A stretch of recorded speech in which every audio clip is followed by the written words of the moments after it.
Good afternoon and welcome to Camping Cruisers. We are at Saulsbury, Tennessee.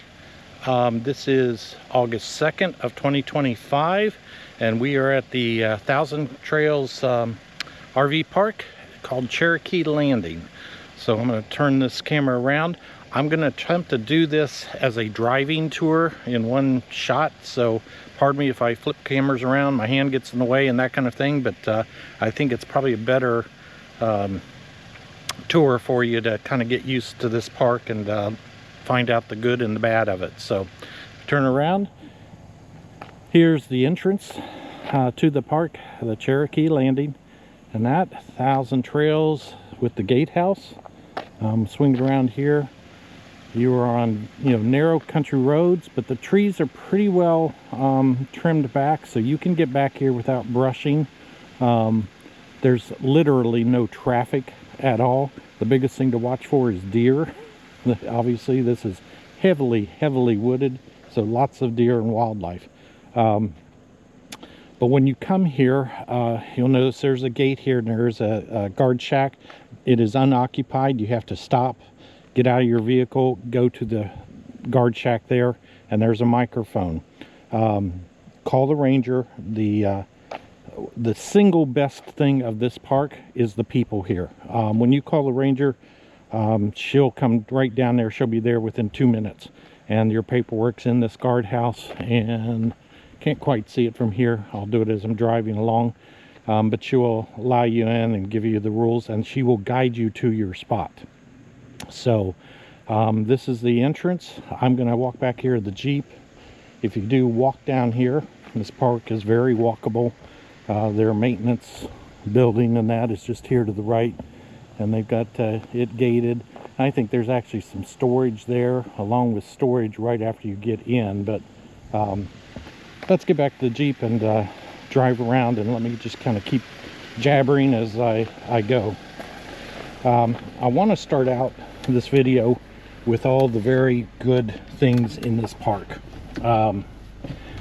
The single best thing in this park is the people. I had to take a test for my employment yesterday. I do remote or had to do some remote training, and a test involved, and they went out of their way to get me into a secure room with internet, because it was a proctored test. And I can't tell you, we were running from building to building. They were clearing spots for me in different rooms, and that kind of thing. So the park manager's great. She's only been here, I think, a little less than a year, or about a year and that now. The maintenance people are fantastic. Had many opportunities to interact with them, and they go out of their way again. So single best attribute is the people here. Next thing is beautiful park. Let me put it this way, it could be a gorgeous park. I'm gonna flip the camera around here to show you my ugly mug. This place, I'm not sure how many sites there are. There are large sections of this park that are not being utilized. They're literally chained, linked off, so you can't even get to them. You can walk to them, but so there's a lot of area that's just been left abandoned. I understand from talking with other people, visitors here at the park, that Thousand Trails and ELS has owned this, don't hold me to these exact numbers, but around 1980. And the prior manager was here 10 years, and it basically has just slipped with zero maintenance and money being put into this park, obviously. And I'll show you with that. The couple other nice things, the one clubhouse down near the pool, if you need fast internet, that internet connection down there is the fastest I've seen in years. I don't know whether it's a DSL line or something, but I went down there to download videos and it just cooked. Okay, so that's number 2 on the good list. Number 3, the pool's not bad whatsoever. Whoever did the paint job on the pool must have had a tipped a few too many, but it's in good condition. Nice pool, nice and clean. Maintenance people are down there cleaning it up every morning. and there is you know, changing rooms and restrooms there, and they've got chairs around. It does have a baby pool. There is no hot tub, so if you're looking for that amenity, that's not going to be in this park. So may have to cut the video here because there's a car that pulled up to the gatehouse and obviously doesn't have the code to get in, so they're waiting on the ranger. So let me stop this video for a second and I'll restart it after they get in. And just to kind of give you a thing, in this shorter period of time, they came up, called the ranger, and there's the ranger just pulled up behind the gatehouse to let these people in. So maybe I won't have to stop this at all anyway. So let me kind of cozy up behind them and show them my pass, though we're only one of very few people here in this park on this date. So let's take a drive, and pardon the dirty windshield. A lot of bugs coming on the drive here from Hidden Cove's Thousand Trail Park.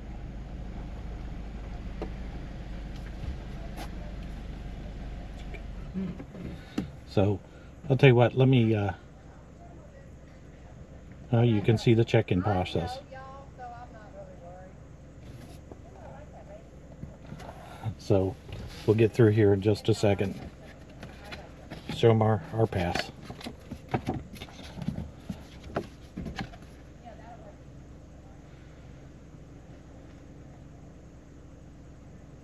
And she's collecting the phone number. If you take a look here to the right, there's a huge paved area where there's obviously RV storage or parking. Those same RVs have been here for 2 weeks that we've been here. So here we go. You're good. Thank you much. I appreciate it.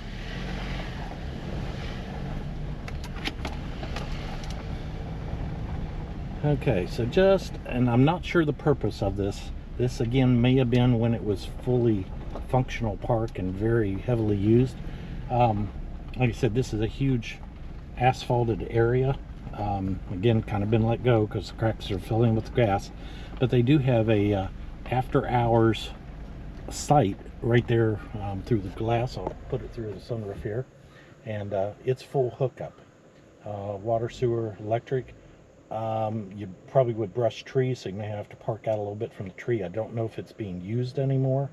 But again, it's there. And to be honest about it, I would have preferred parking there for the 2 weeks we've been here. So we'll just continue driving tour. I'm going to take there's only one main road in, and there's kind of two sections, I will say. The first section, we're going to go to the right here, and unfortunately I'm going to start on my negatives on this park. First one is, if you can see, the road was paved many years ago and is falling apart, and there are potholes here. If you hit it with any speed, you could break an axle with no question, or pop a tire. And the whole place is like this. Now, I had a discussion with other visitors in that. They said they have gravel trucks contracted to come in and bring in loads of gravel to fill in the chuck holes. So it's mainly a gravel road, but that got delayed because the towns on either side of this park supposedly got hit by tornadoes, and of course all recovery efforts took priority, so that gravel loads came in here, or didn't come in here because of that. So so we're going into, I don't know if you want to call it section A, down here. This park is heavily wooded. Not a great place for Starlink users. You're going to have obstructions no matter where you park, no matter what site. If you go here, first thing you see on the right, they have 2 tennis courts fenced in. The netting's up and that. It's lighted for night use. But as we climb the hill here, I'm going to put you out the sunroof again. You'll see, I don't think anybody's played on those courts in years. The grass is taking over the courts. They are not maintained whatsoever. Let's go ahead and continue here. Here's one of the other big assets, benefits I forgot to mention earlier, and I hope they don't destroy these. This is the one character that's just nice, and there's, as you can see, lots of geese here that roam all over the park. These are log cabins that you can rent, and supposedly the logs that these are made up of were milled right here from the park. These are trees they used right here to build them. We saw some other people who had rented a couple of these cabins while we've been here. It doesn't appear like anybody's here right now, and this actually is pretty well paved, in good shape. But unfortunately, again, nobody's maintenance these cabins. And as you can see, the electric's cut to that one. The roof is starting to fall down. This poor cabin, I think it's this one right here, on this side is completely collapsing in. Is this one? Yep. The whole roof is collapsing in, and that nobody using it. So, but some of them are in still really good shape. They've got window air conditioners, the ones that are here. The other thing here too, I'm going to park down here for a second, we'll get out. I can't really show you inside. They've got, yeah, I can, maybe on that one it doesn't have a screen on the, or blinds on the door. So I apologize for this longer video, but I think it's better to do it in one video and streaming here. Let me just show you if I can in through the window of this cabin. When I see something like this, I get extremely conservative and say, if this is all about money that they don't want to spend on the park.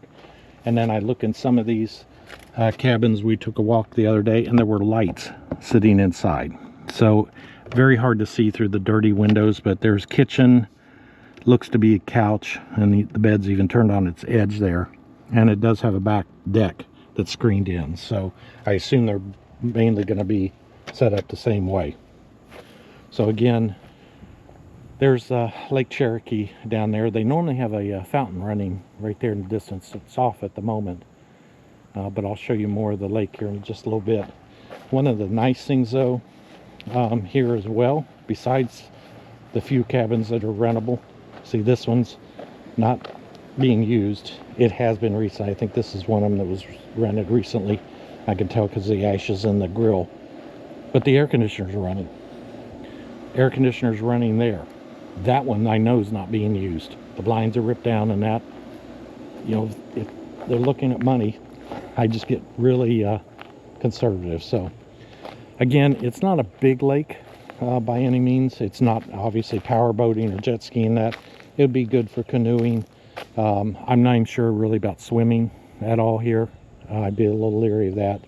But there's this neat wooden bridge, and we walked across the other day.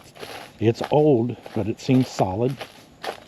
And you can come down here and feed the geese, feed the bluegill, and there's some turtles in the lake as well. Hopefully the sun's not blinding you. But the water is crystal clear. But this is an old wooden bridge. Again, it definitely needs some maintenance. So be a little cautious, but let's see, is there anything down here? The geese were up there and on the driveway, but there's some bluegill if you can see them in the video. And there were some turtles. They instantly come up here because anybody comes out on this bridge has obviously been feeding them. And the lake goes on around to the right there as well. So obviously not a deep lake by any means. Okay, and there's the back of I forget the name of it, but it's the lodge, which is not being used right now. If you go to the front door of that lodge, it says it's under renovation. I'm sure that renovation sign's been there for many years, if not decades. They are not renovating a thing on that building presently. So it's just been closed and opened up. We actually took a stroll up the back deck on that building, and Tina almost stepped through the decking because it almost gave away. So it is pretty rotten. So please be cautious going through any of that. You know, you're in a really rustic camp. So, but as you can also see, there's not many people here. There is no noise. There is no traffic. So this is a place to, if you want to unplug and get away, this is a pretty good campground. Back in the Jeep here.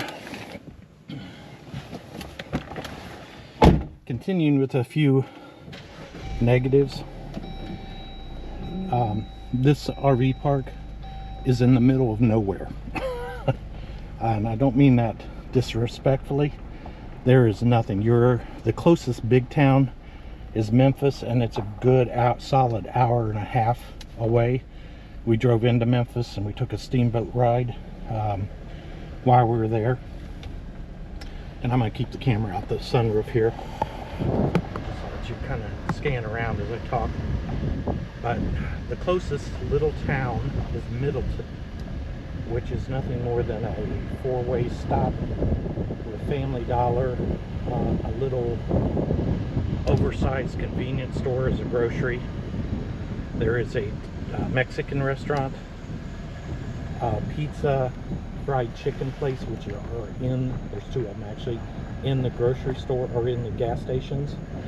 And there was a barbecue trailer across from Family Dollar. That's the only places to get food, and the only thing basically in that little town of Middleton, and it's 7 miles from the front gate of the park. And again, every time you drive, you gotta watch. As you can see, the potholes, even I can't miss them all. Hello, geese. But you come on back this section A, and here we get into some more sites. Big tag axle back here, and they do have plenty of dumpsters around for the trash.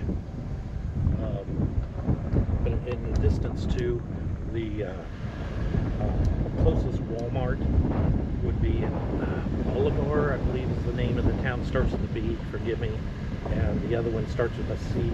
And they're a good 45 minutes away, and there's really not too much else in those towns as well. A few fast food restaurants like that.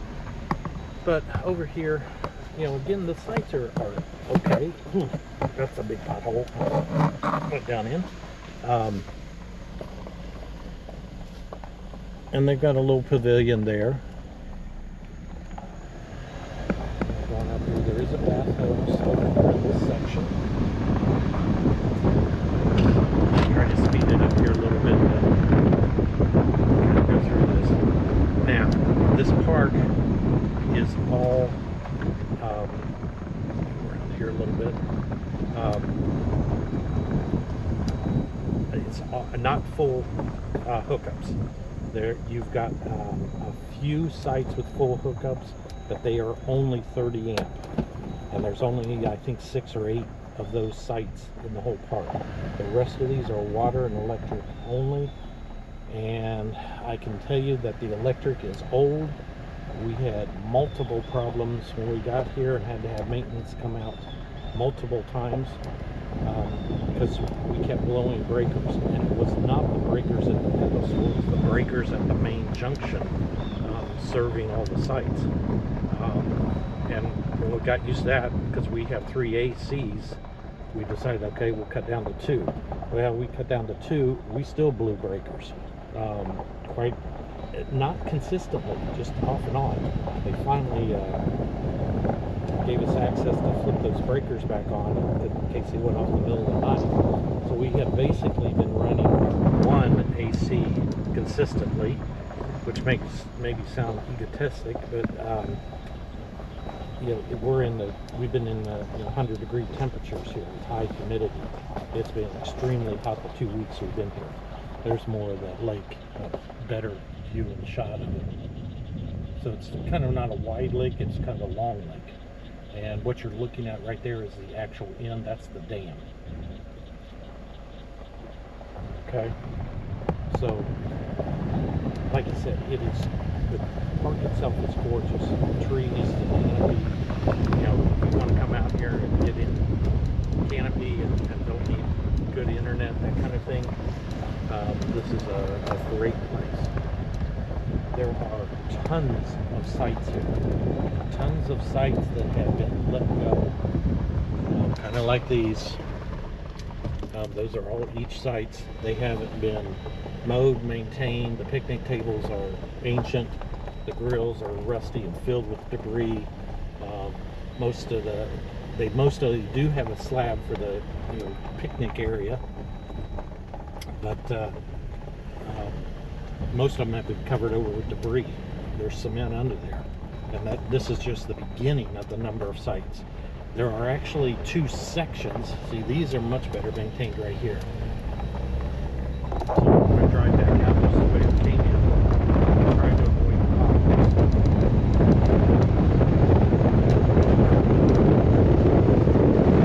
One thing noticeably absent in the park, being where we're at, the dense forest around, it's in the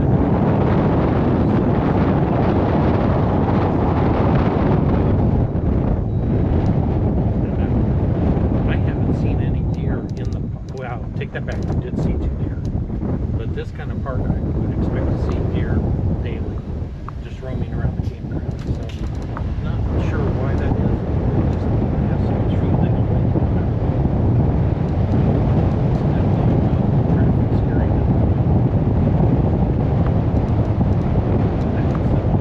And again, emphasize the truckers.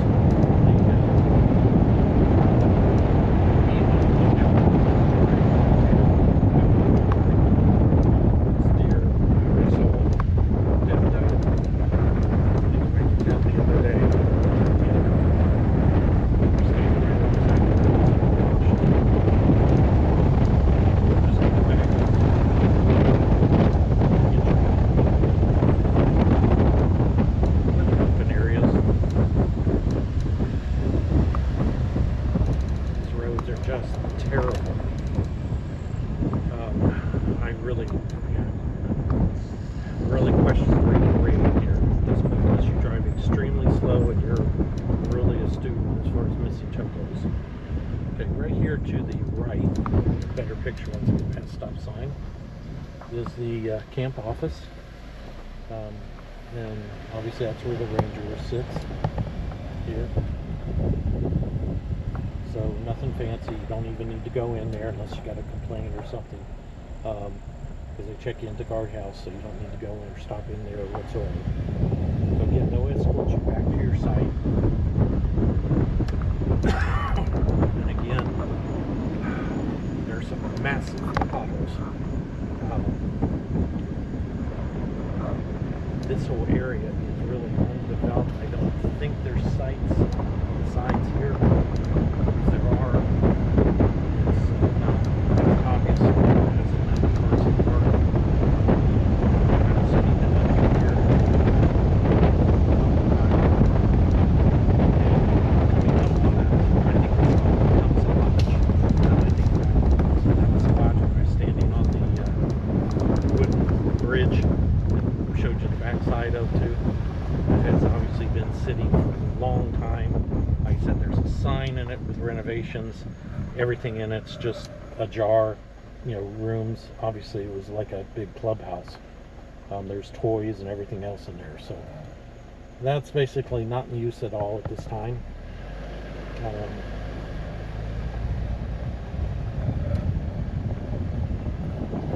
Back here, and this is where we did see the 2 deer that we did see in the park. We're wildlife lovers, so. Okay, so here kind of begins the sites. There's a stop I say there on the right. So we do have some pull-throughs, but again, electric and water only. I'm going to swing to the right here first.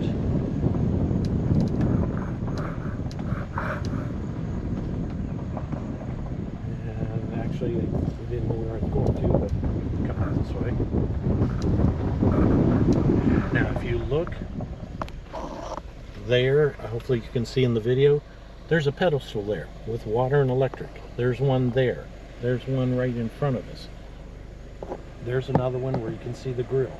There's another one that sticks out over, almost over a cliff, but the grill's right there. And there's water and electric just down the side. Again, no sewer. Here's all these sites here to our left that are not waterfront.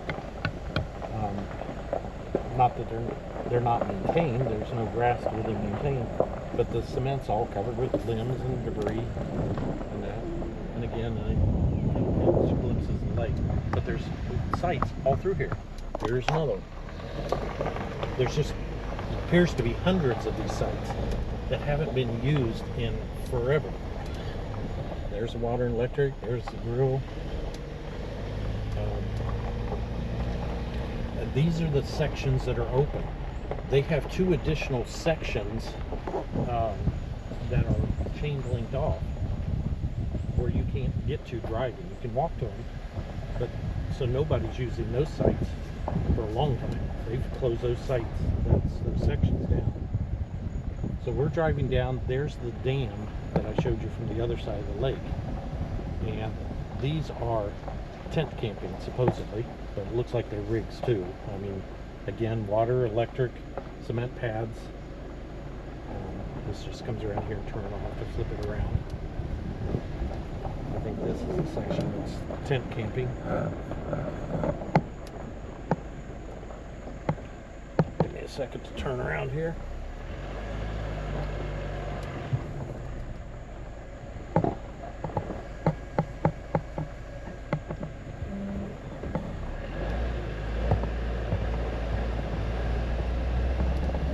Okay, up here and on the lower gravel road, and there's a pull through on the corner. Don't know whether you can use that or not. I don't know if they've got electric to all the. I mean, there's electric there, but I don't know if it's in service or waters, or if they just cut that off. Okay, let me tell you what. Well, let me go through here, over to my left. That loop of rigs over there, that's the loop that has the 30 amp full hookup, and there's again 6 or 8 sites over there. It appears to be about 3 or 4 rigs over there right now. They're the only ones who have sewer. So sewer's right here. It would just take ELS 1,000 Trails to put a lot of money in to get sewer down through here. Now again, we've heard through other visitors here that they are attempting to get this park designated as a reserve. And if they can do that, I understand it may make them eligible for some federal monies to put into this park and get it reserved. So there happens to be our rig. Berkshire there. And we're right next to this bathhouse. The bathhouses, which you do have a dump station on the back side here. So if you've got a tote or that, they're all closest to dump. And if you walk right back past this little knoll, there is a gorge back there. I'm not sure how deep it is. It's so heavily forest down there. And if you're dead quiet back there, I think you can hear a little waterfall. I just saw that here today. The bathhouses are in desperate need of redoing. Again, hearsay that money's been allocated to redo this bathhouse next year. It's functional. We have been using it. The floor is, all the paint's peeling off. You can see the roof is basically almost useless on it. The freeze boards are all rotten.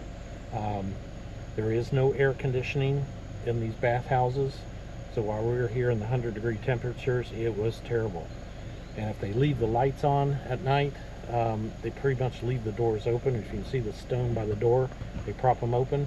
Problem is, when the lights are on and you go in there in the morning, guess what? The whole place is filled with millers and spiders, and you kind of name it. So it's better if they leave the doors actually closed and at least leave the lights off. Now again, I'm kind of just swinging around this backside, and again, these are all sites off to my right, to the left. The interior ones, a few of those are getting used. Right there is the site, totally overgrown. There's the pedestal and water for it, and that's true. Sites all the way down through here. There's another one.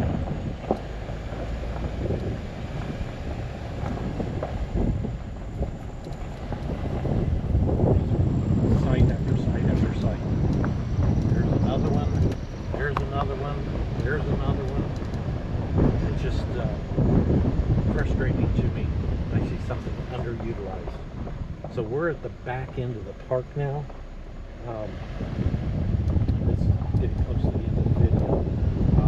Straight ahead is the swimming pool, which I said is in pretty nice shape other than the bottom paint job. We do have a basketball hoop, no cement, it's all grass. We do have a putt golf, extremely simple, and it's not well maintained. As you can see, the paint on the courses is all worn off and chipped off and that. There's a volleyball. There's people here in the pool, so they get privacy. But you got a bathhouse. The showers over there on the left side. They supposedly took one down, but they're falling apart. The back side of them, the whole roof's rotted off. That's the only source of shade there in the day. So you do have a huge area if you need to turn around the rig right here, which is kind of nice going down the end and being able to view it around coming out here. And I'm going to park here. If you look straight ahead in the distance there, kind of under the trees, is the playground. So they do have a playground for kids. Pardon the camera adjustment. I'm going to go ahead and walk into, they call this, it's got a name. I want to say the Hyper House or something. It's basically just another clubhouse. So I'm just going to walk in and show you this real quick, and that'll end the video. So this building's nice, and I've spent quite a bit of time in here because this is where the fast internet is. And it is also air conditioned. So you come into a beautiful open, meeting area, whatever you want to do. People come in here with their laptops and just sit up. Wi-Fi passwords right up there, and so Wi-Fi's free. Beautiful fireplace. Maybe it gets used in the winter time. Not sure. Like I said, maintenance. Again, you got a broken window there. Got a broken window there. And that, you do have restrooms in here. They do have a full kitchen. Again, there were no activities the entire time we were here. Not that there'd be enough people here in the park to support it. You've got 2 pool tables. Not the best of conditions, but understand with kids. I was down here doing that one test yesterday, or day before, and I got out of the room they had me in, and there was kids laying on the pool tables. So it's hard to keep those kind of things up. You do have air hockey, and then you've got a separate room in here for ping pong and a little basketball game hoop. And the restrooms are here to the side, so at least these are air conditioned. So that's basically the entire park. I would tell you, I personally am not coming back here unless they redo this park. So it'll be a long time before we ever return, because I'm not going to put my rig, first of all, through the roads. And second of all, if you do come here, you better bring everything you need for the duration of your stay, as far as food-wise and that. They do offer a pump out service, not free. It's currently it's $20 a pump out, and they only do it three days out of the week, Monday, Wednesday, and Friday. You have to let them know the day before. Other than that, I think that's it. So hopefully you find this helpful if you're planning on visiting this area as a pass-through, or if you want to get away from it all. Great place to come and spend a week or 2, or even 3 for that matter. And if you like to sit and read books or just want to lounge in the pool, it's a great place to do if you want to unplug. So if it's helpful, please like and subscribe our channel at Cruising Campers, and I think that'll do it. Have a great day. Bye now.